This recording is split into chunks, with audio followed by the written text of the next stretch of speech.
Halo guys, jumpa lagi dengan channel Masno22. Sebelum kita lanjut ke ceritanya, jangan lupa yang belum subscribe di subscribe, like, dan komen videonya ya. Terima kasih. Chen Ping membawa Bai Qian dan Huo Feng lalu segera pergi. Kemudian dia menemukan sebuah gua terpencil. Tidak ada suasana khusus di sekitar sini. Chen Ping mengatur formasi di sekitarnya sehingga jika seseorang datang, dia bisa menahannya untuk sementara waktu.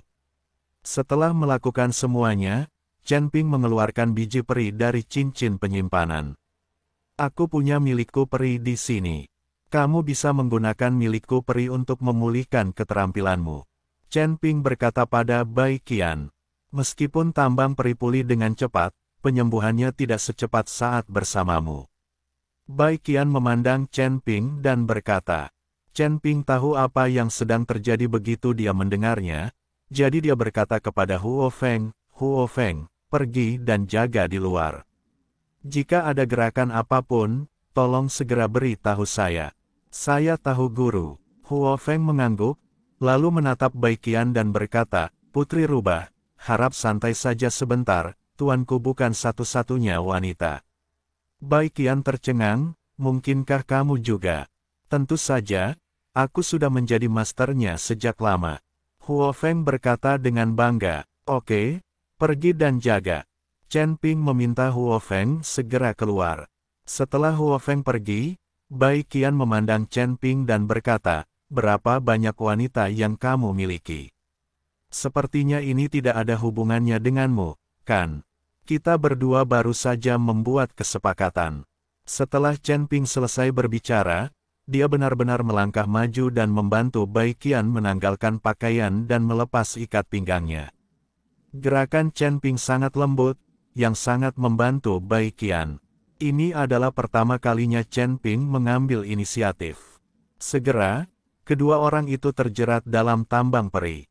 Dengan penyatuan dua garis keturunan dan penyerapan tambang peri, keterampilan Bai Qian pulih dengan cepat. Chen Ping juga memanfaatkan kesempatan ini untuk terus menyerap energi di tambang peri. Chen Ping dan Bai Qian sama-sama tenggelam di dalamnya dan lupa waktu. Burung Phoenix api di luar gua sedikit bosan. Tuan, memang benar, sepertinya aku sudah lama tidak bersamamu, begitu parsial. Huo Feng tampak sedikit tidak senang. Tapi saat ini, Huo Feng tiba-tiba mengerutkan kening dan melihat ke kejauhan. Seseorang datang. Huo Feng memperhatikan seseorang datang, dan saat ini Chen Ping dan Bai Qian sangat gembira. Phoenix api hanya bisa melompat dan menuju pegunungan di sisi lain. Dia ingin menarik orang ke tempat lain dan tidak menemukan Chen Ping dan Bai Qian. Jika keduanya diganggu sekarang, Bai Qian tidak akan bisa pulih, yang akan menyebabkan trauma fisik yang hebat. Burung Phoenix api sengaja digantung di udara, dan sambil menangis, bulu api terentang dari kedua sisi burung Phoenix api. Ternyata itu adalah burung Phoenix api. Aku tidak menyangka akan ada binatang seperti itu di medan perang antara dewa dan iblis ini. Ada suara bercanda di kehampaan, dan kemudian kehampaan itu berputar, dan sesosok tubuh perlahan muncul. Huo Feng melirik sosok di depannya, sedikit mengernyit dan berkata, siapa kamu? Namaku Qi Pei Jia. Aku ingin tahu apakah Nona pernah mendengar namaku. Qi Pei Jia tersenyum tipis dan berkata, Huo Feng menggelengkan kepalanya. Dia tidak mengenal Qi Pei Jia, tapi dia bisa merasakan aura menakutkan di tubuh Qi Pei Jia. Dengan kekuatan Huo Feng saat ini, mustahil dia menjadi lawan Qi Pei Jia. Namamu aneh sekali, aku belum pernah mendengarnya. Huo Feng berpura-pura tidak bersalah dan berkata, hahaha, tidak masalah jika kamu belum pernah mendengarnya, pernahkah kamu mendengarnya sekarang? Qi Pei Jia tertawa, melihatmu sebagai binatang dewa, kenapa kekuatanmu begitu rendah? Apakah kamu selalu terjebak di medan perang antara dewa dan iblis? Tidak, aku juga telah memasuki medan perang antara dewa dan iblis belum lama ini. Kulihat kamu juga memiliki sulaman binatang buas di jubah hitammu. Apakah kamu juga seorang orc? Huo Feng bertanya dengan rasa ingin tahu. Qi Pei Jia menggelengkan kepalanya, saya bukan orc, saya iblis, tapi saya tidak memusuhi Anda para orc. Kamu hanya berada di alam penggabungan sekarang. Akan sangat berbahaya jika memasuki medan perang para dewa dan iblis sendirian. Jika kamu bersedia menerimaku sebagai tuanmu dan menjadi hewan peliharaanku, aku bisa membuatmu tetap aman di medan perang para dewa ini dan setan. Qi Pei Jia sebenarnya ingin menerima burung Phoenix api sebagai hewan peliharaan. Huo Feng memandang Qi Pei Jia dengan rasa jijik di hatinya, meskipun Qi Pei Jia sangat kuat, tidak tahu malu dia ingin menjadi tuannya seperti ini. Anda harus tahu bahwa ketika Huo Feng diturunkan ke dunia sekuler, kekuatannya tidak lebih buruk dari Qi Pei Jia. Terlebih lagi, pemilik Fire Phoenix sebelumnya adalah Master Domain salah satu dari 5 alam surga dan alam manusia, jadi Fire Phoenix dapat melakukan apapun yang dia inginkan di surga dan alam manusia. Namun kemudian dia melakukan kesalahan dan terlempar ke dunia sekuler, dan kekuatannya turun drastis. Untungnya, setelah bertemu Chen Ping, Huo Feng memiliki kesempatan untuk kembali ke dunia surga dan manusia. Sekarang Qi Pei Jia adalah biksu tingkat 8 di alam kesengsaraan dan ingin menjadi gurunya. Huo Feng merasa jijik di dalam hatinya. Tapi kekuatan Huo Feng sekarang terlalu rendah, jadi dia harus menanggungnya. Bisakah kamu benar-benar melindungiku? Huo Feng bertanya dengan suara rendah. Tentu saja, di medan pertempuran antara dewa dan iblis ini, siapapun yang melihat saya, Qi Pei Jia, harus menundukkan kepalanya dan berperilaku seperti manusia. Qi Pei Jia berkata dengan ekspresi bangga, apakah kamu benar-benar sekuat itu? Maka aku bersedia mengakui kamu sebagai tuanku. Ketika Huo Feng mendengar ini, dia melompat kegirangan. Melihat burung Phoenix api sangat sederhana dan juga merupakan binatang mitos, jika Anda memberinya lebih banyak pelatihan dan pelatihan, itu pasti akan menjadi penolong yang baik di masa depan. Selain itu, burung Phoenix api terlihat murni dan halus, jadi bagus untuk menjaga tempat tidur tetap hangat di malam hari. Oke, karena kamu mengenaliku sebagai tuanmu, aku akan memberimu pertemuan dulu. Qi Pei Jia mengeluarkan ramuan dan melemparkannya langsung ke Huo Feng. Ini adalah ramuan yang saya temukan di medan perang para dewa dan iblis. Saya memberikannya kepada Anda. Terima kasih guru. Huo Feng sangat senang karena dia akan menyingkirkan ramuan itu. Makanlah, ramuan ini untukmu. Qi Pei Jia meminta Huo Feng memakan ramuan itu. Huo Feng ragu-ragu sejenak, tapi akhirnya membuka mulutnya dan menelan ramuan itu. Bagaimanapun, dia harus patuh tanpa syarat sekarang agar Qi Pei Jia tidak curiga. Qi Pei Jia tiba-tiba tersenyum saat melihat Huo Feng benar-benar memakan ramuan itu. Tuan, saya baru saja diintimidasi. Saya ingin tahu apakah guru dapat membantu saya membalas dendam. Huo Feng bertanya pada Qi Pei Jia. Tentu saja, kamu bisa mengantarku ke sana. Qi Pei Jia mengangguk. Huo Feng membawa Qi Pei Jia ke arah yang berlawanan dengan gua tempat Chen Ping dan yang lainnya berlatih. Keduanya terbang jauh, dan burung Phoenix api berubah menjadi tubuhnya sendiri dan terbang di samping Qi Pei Jia. Ini membuat Qi Pei Jia merasa sangat puas. Burung Phoenix api selalu terbang di sampingku, menjadi hewan peliharaanku, dan itu sangat keren. Tetapi saat ini, Huo Feng sangat cemas. Dia perlu menemukan musuh dengan kekuatan yang baik, dan kemudian mengikuti Qi Pei Jia untuk bertarung dengan kedua belah pihak terluka. Hanya dengan begitu Huo Feng dapat lolos. Saat burung Phoenix api mengikuti Qi Pei Jia, dia tiba-tiba menemukan selusin biksu mengelilinginya. Biarawati perempuan. Melihat lebih dekat, Huo Feng menemukan bahwa ini sebenarnya adalah orang-orang dari Sekte Yupu. Kalian pasti tahu kalau pemimpin Sekte Yupu, Hai Ande, sudah meninggal, namun masih ada ikan dari Sekte Yupu yang lolos dari jaring. Tuan, mereka ada di bawah sana. Huo Feng menunjukkan dengan cepat. Setelah melihat ini, Qi Pei Jia menukik ke bawah. Pada saat ini, kultivator wanita sedang didorong ke tanah oleh lebih dari selusin biksu dari Sekte Yupo, dan pakaiannya akan dilepas. Qi Peijia melihatnya tanpa ekspresi, dan kemudian bertanya, apakah orang-orang ini menindas Anda? Ya, begitulah cara mereka menindasku. Huo Feng mengangguk. Siapa kamu? Segera keluar dari sini. Kami dari Sekte Yupo dan sedang bersiap untuk berlatih. Jangan ganggu kami. Setelah melihat Qi Peijia dan Huo Feng, seseorang dari Yupumen meneriakkan hinaan. Qi Peijia tidak berbicara, tetapi gumpalan kabut hitam muncul dari tubuhnya. Gumpalan kabut hitam ini seperti ular berbisa, menuju ke selusin murid Sekte Yupo dalam sekejap. Dalam sekejap mata, selusin murid Sekte Yupo semuanya mati tanpa perlawanan. Ketika Huo Feng melihat pemandangan ini, hatinya ketakutan.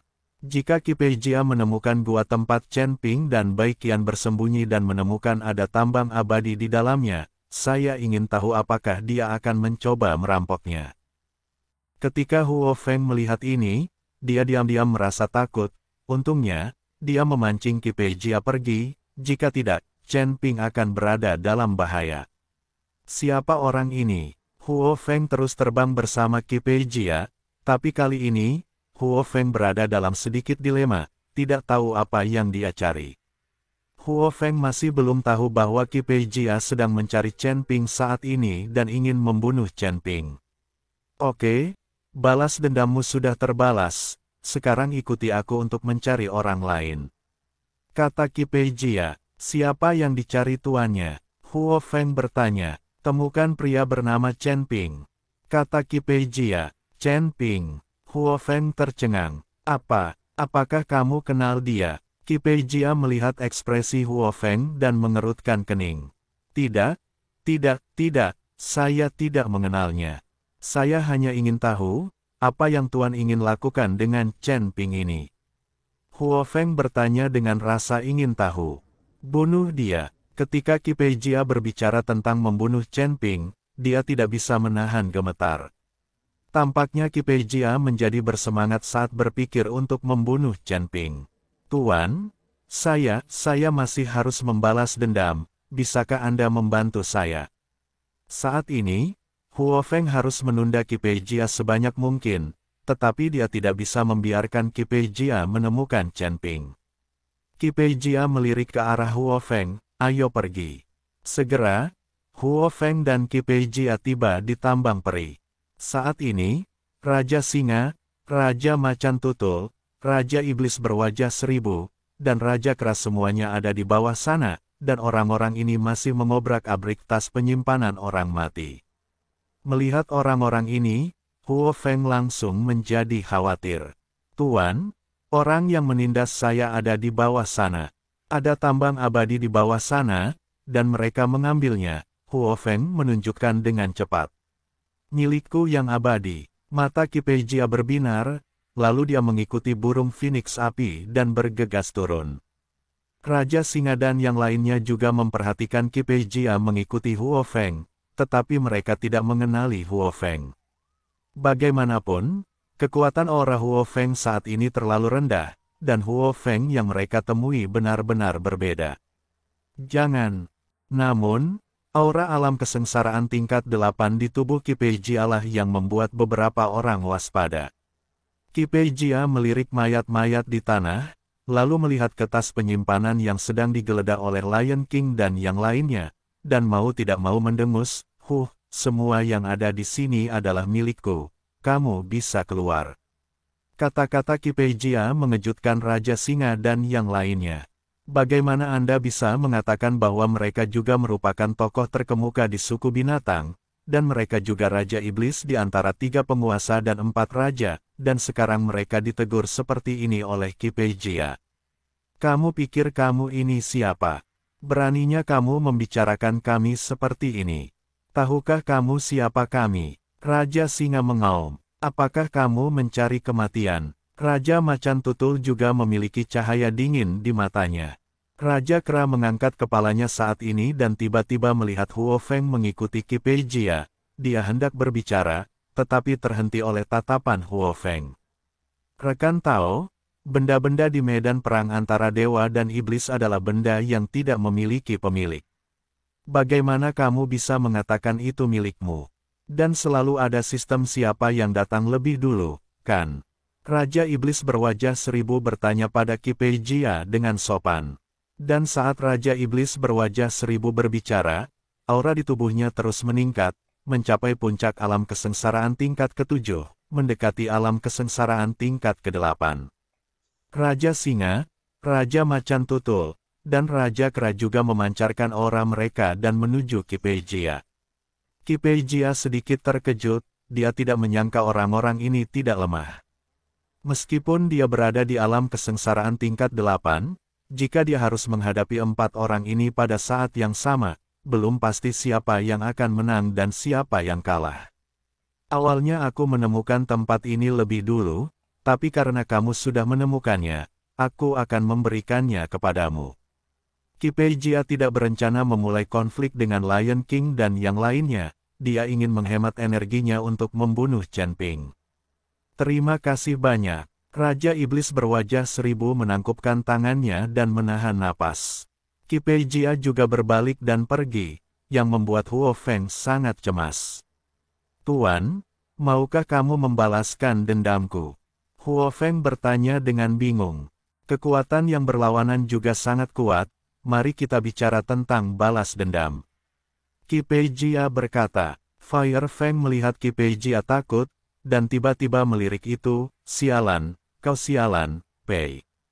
Huo Feng menyesap, dan Kipejia ini bodoh. Monyet, datang ke sini dan lakukan dia. Huo Feng memberi isyarat kepada Raja Monyet. Raja Monyet bergegas ke Huo Feng, dengan sedikit malu, neneknya, dia melintasi 8 kelas, saya baru berusia 7 tahun, tetapi saya tidak bisa melakukannya. Buang. Kamu tidak akan bergabung dengan mereka beberapa dan melakukannya bersama. Huo Feng memarahi Raja Monyet. King Monkey, ada apa denganmu? Raja Iblis Qiandian memandang Raja Monyet. Ribuan Raja Kedokteran, tidak bisakah kamu melihatnya? Ini adalah Fire Phoenix, Fire Phoenix. Monkey King berkata dengan cemas. Fire Feng. Raja Monyet berkata begitu, beberapa bakat dengan hati-hati memandangi Fire Phoenix. Pada akhirnya, mereka mengambil napas, bagaimana Hui Feng menjadi seperti ini. Untuk mengatakan waktu yang lama, beberapa dari kalian memberinya kepadaku. Anak ini sedikit iblis, dan ibunya ingin menjadi tuanku, dan tidak mengambil artileri untuk melihat moralitas apa dia. Fire Feng dengan cemas memandangi Kipejia. Kipejia pucat oleh Huo Fengqi, siapa kamu? Jangan lupa eliksir saya yang Anda makan, itu bukan peri dan sama sekali. Aku tahu, aku tidak takut. Fire Feng tidak takut sama sekali. Dia tahu bahwa kemampuan Chen Ping dapat diselesaikan selama Chen Ping ada. Sial, kamu berani meracuni bibimu. Begitu Raja Monyet mendengarnya, dia marah. Dan dia mengambil telapak tangan ke arah Kipejia.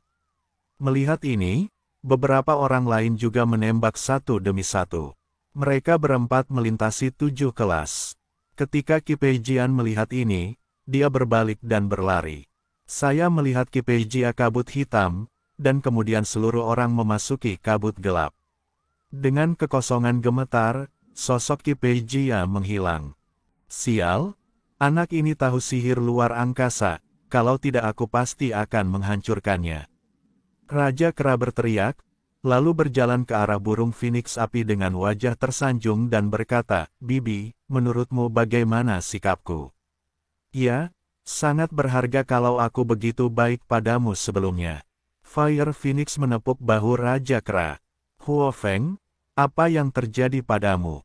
Bagaimana jadinya seperti ini? Raja Iblis berwajah seribu bertanya dengan kaget. Ceritanya panjang, aku akan memberitahumu ketika aku punya waktu, tapi kalian semua telah menjadi karakter dalam 3 penguasa dan 4 raja. Itu di luar dugaanku. Kalian adalah yang paling bodoh sebelumnya. Setelah Huo Feng selesai berbicara, dia berbalik dan pergi. Dia harus kembali ke Chen Ping secepat mungkin. Dan dia ingin memberitahu Chen Ping bahwa ada seorang pria bernama Qi Peijia yang sedang mencarinya dan ingin membunuhnya. Ketika Huo Feng bergegas kembali, dia menemukan bahwa Chen Ping telah selesai mengikuti Bai Qian.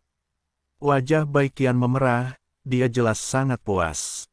Huo Feng, apa yang telah kamu lakukan? Chen Ping bertanya pada Huo Feng. Tuan, seseorang baru saja datang. Saya takut menemukan Anda, jadi saya membawa orang itu pergi. Kata Huo Feng. Siapa? Chen Ping terkejut. Itu adalah pria bernama Qi Peijia, dan dia bilang dia ingin menemukanmu dan membunuhmu. Kata Huo Feng. Chen Ping langsung terkejut dan melihat ke arah Huo Feng dengan hati-hati. Lalu bagaimana kamu bisa melarikan diri dari orang itu? Dia adalah biksu tingkat 8 di alam kesengsaraan. Chen Ping tidak mengerti bagaimana Huo Feng bisa melarikan diri dari Qi Peijia ketika dia hanya berada di alam fusion. Huo Feng tersenyum dan berkata, orang pegunungan punya rencana cerdasnya sendiri. Huo Feng memberitahu Chen Ping apa yang terjadi, yang membuat Chen Ping sangat ketakutan. Untungnya Huo Feng bertemu. Dia membunuh beberapa dari 3 penguasa dan 4 raja. Jika tidak, Qi Peijia pasti akan membunuh Huo Feng jika dia mengetahui bahwa Huo Feng telah berbohong padanya. Namun, ketiga kaisar dan 4 raja ini semuanya takut pada burung Phoenix api, yang di luar dugaan Chen Ping. Tiba-tiba, Huo Feng mengerutkan kening, seteguk darah muncrat, dan pil racun di tubuhnya mulai beraksi. Chen Ping buru-buru membawa Huo Feng ke dalam gua, mendetoksifikasi dia, dan meminta Bai Qian untuk melindunginya di luar.